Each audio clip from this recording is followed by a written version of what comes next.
There's no question about it. Snyder's and Nolan's and Goya's Man of Steel has muddied the Superman waters. That's not because I don't like it, because I think Man of Steel is an outstanding contemporary Superman movie, as I've said on many, many occasions. It's the people that film and the Snyderverse attracted. That film attracted people who weren't into Superman before. That was the whole idea. That's the idea of contemporizing a pre-existing iconic character like Superman to attract more people to cinemas who wouldn't normally go and watch Superman. They were trying to make Superman relatable to a modern audience, and how many times have we heard that today? And they were kind of successful in doing that. Now, where I think it muddied the waters is that the people who were attracted to this movie and this version of Superman, this contemporized version of Superman, now believe that their version of Superman, Man of Steel, is the only version that should exist.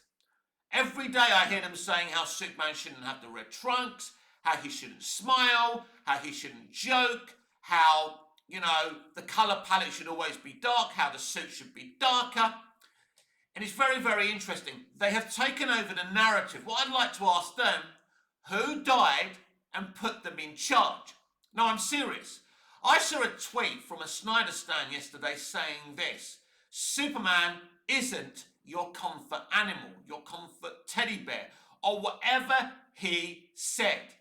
How dare you? Who died and put you in charge? Do you know how many times watching a Superman movie or a TV show, whether it's Smallville, Man of Steel, Superman 78, Superman 2, Superman 3, Superman 4, has stopped me from wanting to end my life? It convinced me to keep on living. How many times have I watched a Superman movie or TV show that's made a bad day a good day? So many times.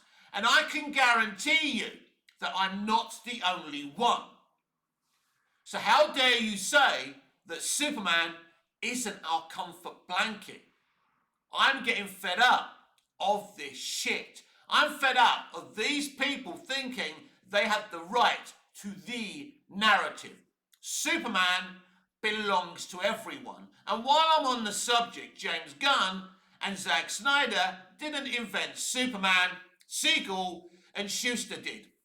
Have Zack Snyder or James Gunn been given a Superman statue because they loved what said directors did with Superman? No! The only director who's made a Superman film to ever get a Superman statue from Siegel and Schuster was Richard Donner, because his movie was so accurate to how they felt about Superman. Now you may say, well, Siegel and Schuster weren't alive to give Zack Snyder a statue. No, but their heirs could have done if they wanted to. But they didn't. There's a good reason for that. Now, as I say, I love Zack Snyder. I think the way he uses VFX and CGI as a paintbrush is absolutely beautiful. I love his sensibilities as a storyteller. But just because he made a damn Superman movie and made another two films with Superman in them, doesn't make his narrative the narrative. And you people don't have the right to tell us who Superman is. If you believe he's a god, if you believe he's Moses, that's fine. But to us, he's something else. He's a hero. As I said yesterday, ordinary guy raised by the salt of the earth that makes a set of choices, moral choices to help people, to use his power to help people. That's more beautiful than being a definitive God, as far as I'm concerned.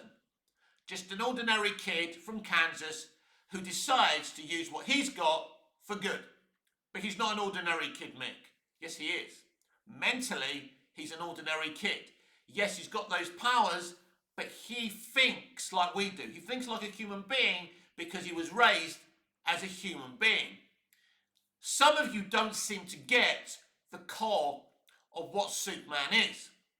Now, as I say, If you want to believe in the aesthetics that Zack Snyder set up for the character, that's fine. But you don't dictate what Superman means to every single Superman fan. And as I say, I'm sick to death of listening to your bullshit and dealing with your cruelty to other fans and having to quote you every time and being scared when I quote you that you're going to attack me. I'm sick of your bullshit. I'm sick and tired of it. As I keep on saying, the majority of Snyder fans are lovely people. Married people, single people, lovely people that just put up gifs about what they love, talk about what they love. They're my friends. They're my fellow DC fans. You're all DC fans as far as I'm concerned. But that minority spreading their poison, I've got no time for you. I already muted a twat who said Dick Donner's Superman was a cuck, right? Trying to speak for a dead director, aka Richard Donner, saying that he would have preferred the Cavill Superman over the actual Superman he directed and he casted. How fucking deluded is that? And I'm sick of your nonsense. Superman is a positive, generous, compassionate character, and he would not approve of your take. And I'm quite sure that Zack Snyder and James Gunn wouldn't be approving of their fans' takes either. I'm sick of your nonsense. You can see Superman however you want, but as I keep on saying, you don't get to dictate how the rest of us see Superman. And that's the problem. So for me yesterday, to have to read that apparently Superman isn't our comfort animal or teddy bear or blanket or whatever the geezer was saying, when I know that that fictional character has convinced me so many times to keep going. Because you don't know what goes on up here. Not just in my head, but in many heads. Fiction, stories, TV, books, comics. They keep us going. They make bad days, good days. And your words wound. I know you are hurt by what some fans say to you, but it doesn't make it all right for you to hurt others that have done nothing to you. Nothing. It doesn't make it all right for you to bully others just because they're looking forward to James Gunn's Superman, which is totally okay, by the way. Why is that hurting you? I know you're worried that this film is going to be successful, and I know you're worried that that means that the Snyderverse will never be restored. You've still got 3 damn movies, outstanding movies. So even if you don't get what you want, take a step back.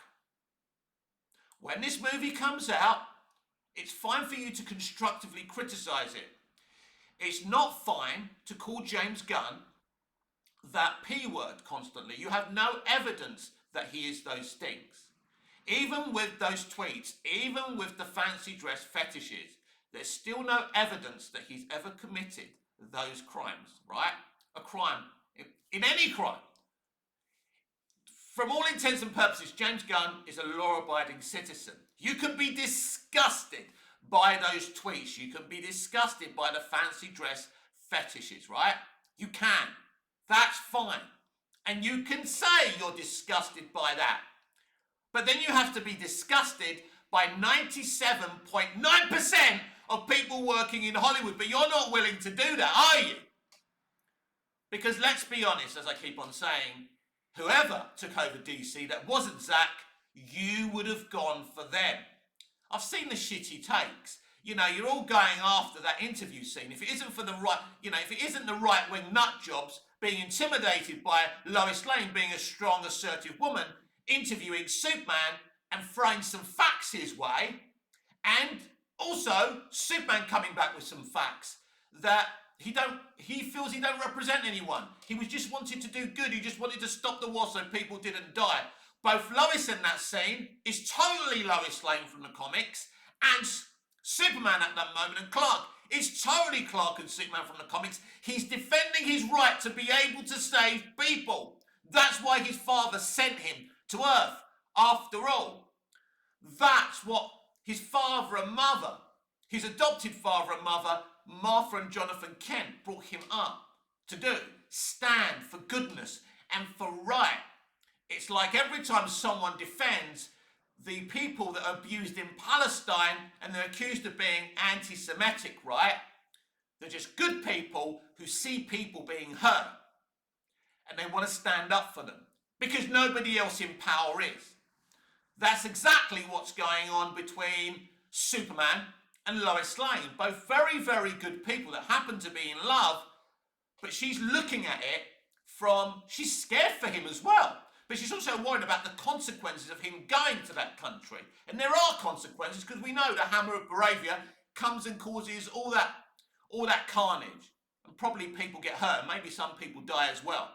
So ultimately, Lois Lane is right. From a certain point of view. But he's also right as well. It's a brilliant fucking scene. That's totally Superman. And some of you are tearing it to pieces. Well, Superman would always keep his cool. Superman should never keep his cool when he's challenged not to do what he's supposed to do. You know, people are telling him, get with the program, man. Join Maxwell Lord's team. Sign up. Be a soldier.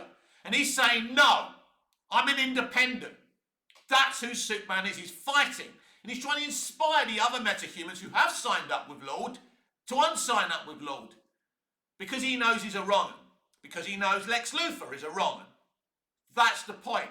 So that scene actually is a perfect description for what Lois Lane and Superman are. Well done, James fucking Gunn. You fucking nailed it there. Maybe I think your flying's a little bit ropey, and I don't always agree with you, right? We'll see when I see the movie what I think of the flying and the VFX and all of that. Certainly not going to judge your movie on a few trailers, or TV spots, or what a bunch of twats say on the internet. Superman, you may think this is pathetic, but as a kid, I had learning difficulties. I'm dyslexic.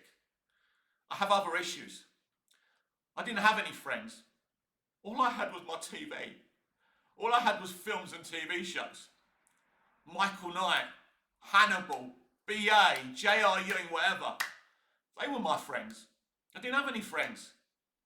So you see, my friend, I'll say your name on Twitter, Big John. It does matter. They are our comfort blankets. That's why I hate what's happened to entertainment today. Because there is no more comfort blankets for us. It's all real world and commentary and grounded. We don't get any fantasy anymore. We don't get any comfort blankets anymore. And I'm pissed off about it. But you know what? I've got all my Blu-rays, all my DVDs and all my VHSs.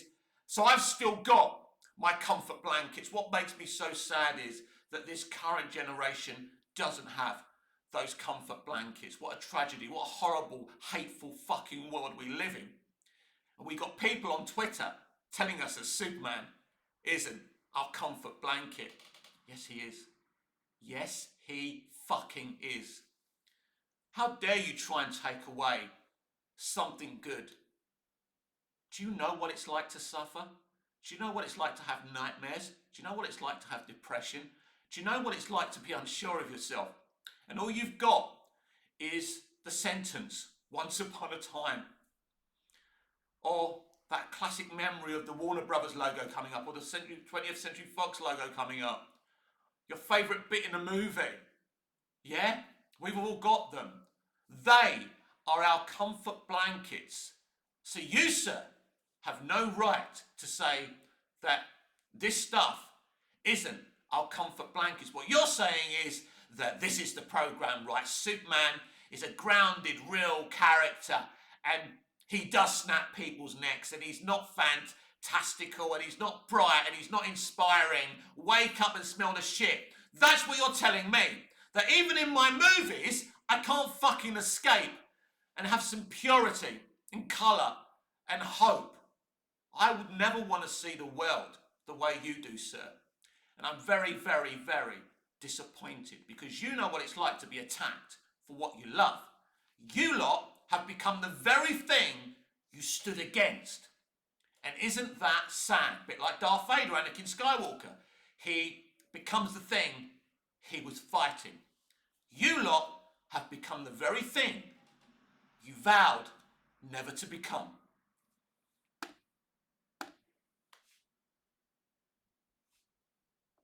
I'm going now.